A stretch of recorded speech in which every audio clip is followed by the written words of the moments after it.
सुजीत जी हैं हमारे साथ, प्राउड बिहारी हैं और केबीसी में जीत करके आए हैं 6.5 लाख। कितना? 6 लाख 6,40,000। 6,40,000 बहुत पैसा होता है जी, आप लोग के लिए या इतना फिर बड़ा पुरस्कार है, मतलब एक बार 6,40,000। देखिए, वो पैसा वो मायने उतना नहीं है, लेकिन मेरी लाइफ के लिए है, बहुत मायने हैं।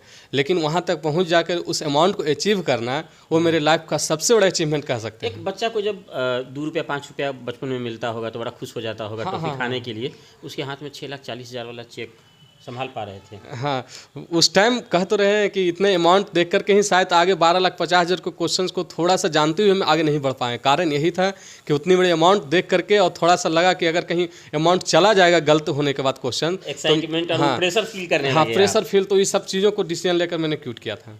सबसे पहले किसको बताएं?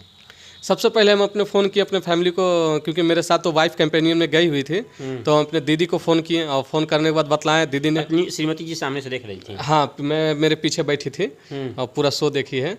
तो जैसे हम निकलने के बाद मैं अपने दीदी को, बड़ी दीदी को फ़ोन किया और उसके बाद वो पूरा फैमिली में फ़ोन घुमाना शुरू कर दिया रात में ही, और पुनः रात में ही सारा रात कॉल आना शुरू हो गया। जब हॉट सीट से उतरे और गए पत्नी के पास, तो पहला शब्द पत्नी ने आपको क्या बोला? पहले उसने बोला या आपने कुछ बोला उनको? नहीं, क्योंकि जब हम हॉट सीट पर जैसे ही बैठे तो हम हॉट सीट पर बैठने से पहले मैं अपनी वाइफ को गए मिले और मिल करके गले मिले और उन्होंने बधाई दी कि आप अच्छे से खेलो, अच्छा से करो, क्योंकि ये लाइफ का हो सकता है। खुशी के आंसू थे कि नहीं? हाँ, बहुत ज़्यादा। वो पूरी शो में कुछ बोल ही नहीं पाया। अमिताभ सर कुछ क्वेश्चंस भी किए तो बस हिला करके मुड़ी जवाब दिया। शायद वो कह सकते हैं कि कुछ नहीं बोल पाए, कुछ नहीं बोल पाया। आपसे ज़्यादा प्रेशर में हो रही है। हाँ जी, कि क्या होगा। और हमेशा हम देखें अपने शो में जब टेलीकास्ट हुआ तो कि जब भी मेरा क्वेश्चन आता था या कुछ होता था तो वो प्रे करते दिखती थी भगवान को। हाँ, कि शायद वो उसकी दुआ था कि हम यहाँ तक पहुँचे। तो जब आप हॉट सीट से उतरे और पत्नी जी के पास गए गेम खत्म होने के बाद, तब क्या हुआ? तो उन्होंने अच्छे से ट्रीट किया और बोला कि चलिए, आपकी लाइफ की बहुत बड़े अचीवमेंट था, आप जो सपना था वो पूरा हुआ। अब एक सपना है बीपीएससी का, क्योंकि दोनों मिलकर अभी हम तैयारी कर रहे हैं बीपीएससी का। मेरी बात भी कर रही है? हाँ, दोनों, मैं भी और भाई भी, दोनों बीपीएससी की तैयारी में लगे हुए हैं। तो कई प्रश्नों का जवाब उनको भी आता होगा। हाँ, ये नहीं कहा कि बेवकूफ़ आदमी इसका ये आंसर होता है? नहीं, वो क्वेश्चन उनको भी, हाँ, उनको भी पता था, लेकिन उन्होंने इस चीज़ का कहा कि चलो आप अच्छे डिसीजन लिए हैं, क्योंकि गलत नहीं किए हैं और क्यूट कर लिए तो वो अच्छा था। अगर गलत हो जाता तो ये थोड़ा सा गलत संदेश होता है, क्योंकि हम लोग एक अपना ज्ञान का प्रदर्शन वहाँ पर करने गए थे, एक अमाउंट्स के रूप में भी गए थे, और कहीं ना कहीं उस जगह पर पहुँच करके कुछ गलती ना हो, इस तरह से हम लोग सोचे थे। हाँ, ये जरूरी है बिल्कुल, क्योंकि परीक्षा में भी नेगेटिव मार्किंग होता है तो संभल के खेलना होता है। तो खेल ही है। कुल मिला के पिताजी क्या बोले?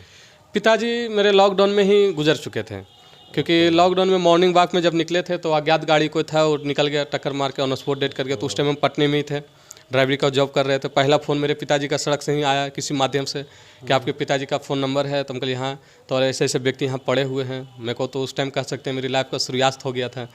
तुरंत उठे, जो कपड़ा पहने थे जैसे पहने थे, ठंडा का मौसम था, वो 4 फरवरी की घटना था, उठे और भागे और ऑन स्पॉट ऐसे ही पड़े हुए थे। तो वो घटना था मेरी लाइफ का, क्योंकि शायद वो मेरे पिताजी का ही सपना था कि कुछ अच्छा करना, क्योंकि मैं 3 भाई थे। 2 भाई दोनों बहुत कम समय में कम शिक्षा एजुकेशन लेकर के कहीं ना कहीं सेटल हो गए, कोई प्राइवेट जॉब में तो कोई कुछ कर रहे हैं। लेकिन मेरा सपना था, मेरे पिताजी का भी फोकस था कि एक अच्छे अधिकारी बनो, एक अच्छा काम करो समाज के लिए। तो उनके सपनों को पूरा करने के लिए ही आज तक हम लगे हुए हैं, और शायद वो ये सफलता हुआ पिताजी नहीं देख पाए, लेकिन कहीं ना कहीं उनका आशीर्वाद रहा है। माता जी? हाँ, मम्मी जी हैं। मम्मी बहुत खुश हुई और मम्मी को बुलाया भी गया था केबीसी की तरफ से कि आप आइए, शामिल होइए, लेकिन उन्होंने इस चीज़ को एफर्ट नहीं किया, कहा कि नहीं, हम बाद में इस चीज़ को। तो फिर बहुत खुश थी मम्मी जी। कैसे पढ़ाई और उसके साथ सब कुछ हो पाता है? क्योंकि घर चलाने के लिए तो करना ही पड़ता। अब भले वो अमाउंट ना हम जमा कर पाएँ, लेकिन मेरी पूंजी मेरे फैमिली का एजुकेशन है, क्योंकि हम लोग अभी 4 सदस्य हैं, एक बेटा एक बेटी है, एक हम एक वाइफ है, चारों अभी एजुकेशन ले रहे हैं। तो इस परिस्थिति में जो भी पैसा हम लोग कमाते हैं, कोशिश करते हैं कि बस एजुकेशन के लिए पैसा हो और खर्च चले जाए, उसके सिवा बचे ना बचे उससे हम लोग को कोई फ़र्क नहीं पड़ता है। जी। तो फिर स्ट्रगल तो करना पड़ता होगा। हाँ, स्ट्रगल भी, और उसके बाद फिर स्ट्रगल है, थोड़ा सा है लाइफ में, लेकिन कहा जा सकता है कि थोड़ी सा स्ट्रगल को हम पूरा फ्यूचर बर्बाद नहीं कर सकते हैं जी। इसलिए थोड़ा सा स्ट्रगल करना पड़ रहा है, तो हम करेंगे, लेकिन फ्यूचर हमें अच्छा होगा, क्योंकि हुआ भी केबीसी के माध्यम से काफ़ी कुछ हुआ। और एक बड़ा अब हेल्प मिल गया है, तो अब तो जॉब की जरूरत नहीं है। नहीं, जॉब की मेरे पिताजी का सपना है, वो चीज़ को हम पूरा करेंगे। भले हम जॉब लेकर के हम समाज के प्रति हम कुछ अलग करें, लेकिन हमको जॉब लेना है, क्योंकि वो फिर हमें पिताजी के साथ उनका धोखा हो जाएगा। जी। जिस चीज़ के लिए हम रुके छोड़ करके सब कुछ हम अभी तो पढ़ाई आप ड्राइवर वाला जॉब कर रहे थे। हाँ, अभी केबीसी जाने से पहले मैं ड्राइवरी डॉक्टर का गाड़ी चलाता था, 10 से 2 ड्यूटी करते थे, उसके बाद सुबह शाम पढ़ाई करते थे। जी। लेकिन उसके बाद से थोड़ा सा अब जब पैसा आ गया है तो अब तो ड्राइवर वाला जॉब की जरूरत नहीं, हम तो खुल के पढ़ाई कर सकते हैं और जल्दी से रिजल्ट निकाल। हाँ, पैसा आ जाएगा क्योंकि 2 महीने का समय केबीसी ने लिया था, तो शायद दिसंबर में लास्ट में केबीसी पैसा आ जाएगा। तो आने के बाद कल तक थोड़ा सा पैसा कम होने के कारण परेशानी होता था, कुछ कोर्स वगैरह खरीदने में या फिर बुक्स वगैरह में या कुछ होता है, लेकिन अब थोड़ा सा आसान हो गया हम लोग के लिए। अब हम लोग खुल के थोड़ा सा तैयारी करेंगे, यही थोड़ा सा है। आपकी वजह से आपकी माताजी का सर ऊंचा हुआ, पत्नी का सर ऊंचा हुआ, बच्चे प्राउड करेंगे कि देखो मेरे पिताजी ऐसा हुआ है। अपने आप में जब अकेले होते हैं तो क्या फील करते हैं सुजीत? अच्छा फील करते हैं। अभी मेरा छोटा बेटा 4 साल का है, अभी पूरा स्कूल में जब कोई पूछता है तो कहता है कि एकदम पूरा भीड़ जाता है कि मैं अमिताभ सर से मेरे पापा मिल के आए, जहाँ जो कुछ बोलेगा तो अमिताभ सर को फ़ोन कर देंगे। इस तरह का जवाब आता है तो कहीं ना कहीं प्राउड फील होता है कि एक पिता होने के नाते एक अच्छा काम किया अपने बच्चों के लिए। रिजल्ट आपको पता लगा होगा कि आपका सिलेक्शन है, आपको मुंबई बुलाया जा रहा है, अमिताभ जी से मिलने का मौका मिलेगा, फिर प्राइज़ मिले, फिर वापस घर आए, इस बीच में कभी सुजीत जी रोए भी खुशी से? हाँ, क्योंकि जब फाइनलिस्ट सिलेक्शन का कॉल आया तो वो दिन नवमी का दिन था, जब दुर्गा पूजा का नवमी होता है ना, तो उस दिन हम लोग गांधी मैदान में थे। तो तुरंत फाइनलिस्ट सिलेक्शन कॉल आया, ऑडिशन देना था, तो भागे भागे में आए, पूरा दौड़ते हुए एकदम, कहीं ऑटो तो जगह नहीं था आने का।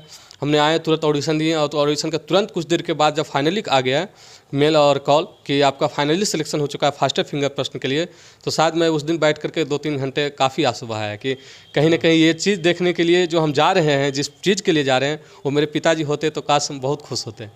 बस उन्हीं याद के लिए मैं थोड़ा सा रोए थे। जी।